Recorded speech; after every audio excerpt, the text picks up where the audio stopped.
In Kathmandu, few buildings have been left untouched. This drone video reveals what searchers are up against. More than 4,000 are known to have died, and hope is fading for those still missing. Smoke is billowing from makeshift funeral pyres as relatives burn their dead. Those who survived huddle in camps, jolted by dozens of powerful aftershocks. They need shelter, power, food, water, and medicine. Good evening and thanks for joining us. The world is responding to the devastation in Nepal. Aid agencies and governments, including Canada's, are mobilizing. We'll have more on that in a moment, but we begin with Stuart Greer and the desperation on the ground in Nepal. Pulled from the rubble alive, this man survived for 2 days buried under a collapsed building before a team of Turkish rescuers could dig him out. Military and emergency crews are now in a desperate race against time to find as many people as possible. But for every miraculous rescue comes the discovery of several bodies, and the lack of heavy moving equipment means often digging by hand. We need equipments for the dozer, like a bulldozer, and crane, some scaffolder. It seems almost every family in Kathmandu has been affected. Across the city, the smell of smoke and death hang in the air as the quake victims are cremated in Hindu funeral pyres. 4 members of my family are dead, says Amir Tamang. I'm shattered. Nepal's poorly equipped hospitals continue to fill up with the injured. Many have suffered serious head and spinal injuries. Saturday's 7.8 magnitude earthquake was felt right across the Himalayan region, with several surveillance cameras capturing the moment it struck. These terrified diners fled into the street when their restaurant shook violently. Seismologists say the entire city of Kathmandu shifted by 3 meters. My mom was crying, my brother was crying, and we just held ourselves very tight and witnessed the wall just aside us falling down. Aerial drone footage shows the extent of the damage. Poorly constructed buildings collapsed easily. Ancient religious monuments toppled and temples crumbled. Thousands of people now gather outside, too afraid to stay in their homes as aftershocks continue to shake the region. As terrifying as those jolts may be, the big concern now is the spread of disease and the lack of clean drinking water. Aid groups warn 1 million children could be at risk. The next 72 hours is critical. There's issues to do with water as well if there's heavy rainfall. Emergency relief is now pouring in, and the most seriously injured are being evacuated. But all that air traffic has caused a major backup at Kathmandu's small airport. Several flights had to be diverted. The ground is shaking. Meanwhile, the search continues for climbers on Mount Everest, stranded by a massive avalanche triggered by the quake. At least 200 climbers have been rescued, many lucky to be alive. It's like 4,000 feet of snow just kind of coming, and there's nowhere to run. So I told everybody to get down, and then I put my hands over my head and just buried myself as much as I could. At the epicenter of the earthquake in Gorkha province, more scenes of devastation. The death toll is expected to rise, with fears that entire villages have been buried under rock. Up to 6 million people live in this area, scattered in remote hillside communities. It could take days or even weeks before aid teams can reach them. Stuart Greer, Global News, London. Tourists and climbers flock to Nepal, and people from many countries are caught up in this. It's believed about 500 Canadians were in the country when the quake hit. Some are still missing. Jennifer Tryon has been talking to their families and looking into what our government is doing to help. Hello, Babaji. Can you hear me? Canada to Kathmandu. For family members trying to connect, it's next to impossible. Yeah, it's not connecting. Finally, someone picks up. Hello? And there's news from home. So many villages they've been wiped out without having any traces of. And with that, their connection to back home is gone again. But at least they know he's alive. Really worried about our family. Michael Daw hasn't heard from his partner Beverly Williams, who was 2 days outside Kathmandu hiking when the earthquake hit. She's probably staying in a tent with the other people in the group and the guides, and that she'll be fine. And that's your head.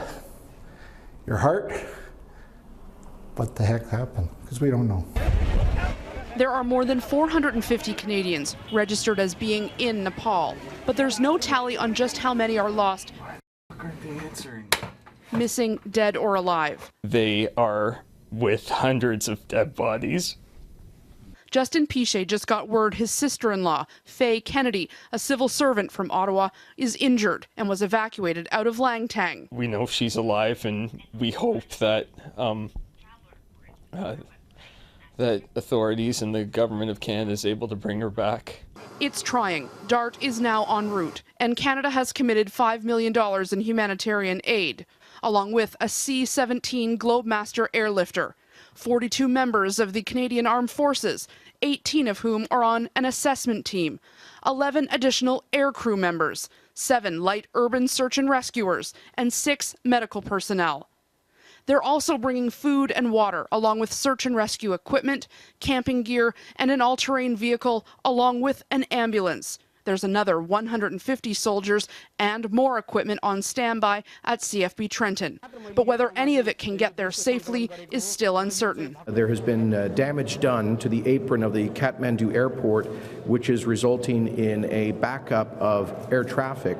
Once it can get in, the C-17 will be used to get Canadians out. There will be a matching fund, and I want to say this. So now every dollar Canadians donate to help victims in Nepal, the Canadian government will match. Jennifer Tryon, Global News, Toronto. And there are lots of ways you can contribute. We've posted a list of the humanitarian efforts underway at globalnews.ca/globalnational. As Jen mentioned, getting in and out of Nepal right now is tricky. Some cargo planes full of aid have been turned away. The airport there is small, it's damaged, and right now it's badly congested. Our Jackson Prosco is in Kolkata, India, where teams of aid workers are waiting to get in. Jackson? Donna, Kathmandu's small airport is absolutely overwhelmed by the influx of relief flights, as evidenced by what happened to our crew and so many others today. Our crew circled the airport for more than 2 hours before being turned away. There simply was not space to land because there's very little room for large cargo jets and they need time to unload. We were diverted here to Calcutta only to find that many search and rescue workers from around the world experienced a similar fate. Search and rescue teams from Singapore, from here in India, were both being turned around at the airport, left to wait it out and wait for a landing slot in the days ahead. This is obviously a major concern for the international community as they try and mount their relief effort. Getting those supplies in is being hampered by capacity at the airport. Right now they're being left to wait and see when landing slots become available, and that's going to determine how soon that aid can start to move into the country. Donna? All right, Jackson Prosco in India, thank you. So much life has been lost and so much history too. There are 7 UNESCO World Heritage Sites in Nepal. Some have been completely destroyed. Before and after photos show what's left of this square in Kathmandu and the famed Dharahara Tower. Only the base is still standing. A major earthquake in Nepal was just a matter of time, but because of poverty and lax building codes there, the country was not prepared. Eric Sorensen walks us through the anatomy of the quake. An earthquake can literally move a mountain. When this one hit, birds could take flight, but anything on the ground is at the mercy of one of the great forces on Earth, tectonic plates smashing together. The last major quake near Kathmandu struck 80 years ago, but we know so much more now. This is one of the most active regions around the world. This is not a surprise, unfortunately.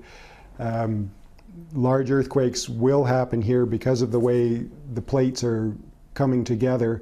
The epicenter in Nepal was about 15 kilometers underground, along the fault between 2 of the Earth's plates, the fractured crust that envelops the planet. Now, over the last 50 million years, the Indian plate has been pushing north against and under the Eurasian plate, creating the world's largest mountains, the Himalayas. It's not a smooth push. There's friction. The pressure builds up, and when it gives, the Earth moves violently. Experts know earthquakes will keep happening here. A big one like this seems to occur every 80 years, the blink of an eye in geologic time. So this is a disaster perpetually waiting to happen. Sandy soil in one of the world's most seismically unstable regions, where so many buildings were constructed before plate tectonics were understood. For Kathmandu, this is their moment of change. The window of opportunity to turn around things is now. They cannot allow one more building which is built unsafe. Enforcing building codes would help, but Nepal is not just earthquake prone, it is poor and densely populated. People are bound to build what they can afford to build.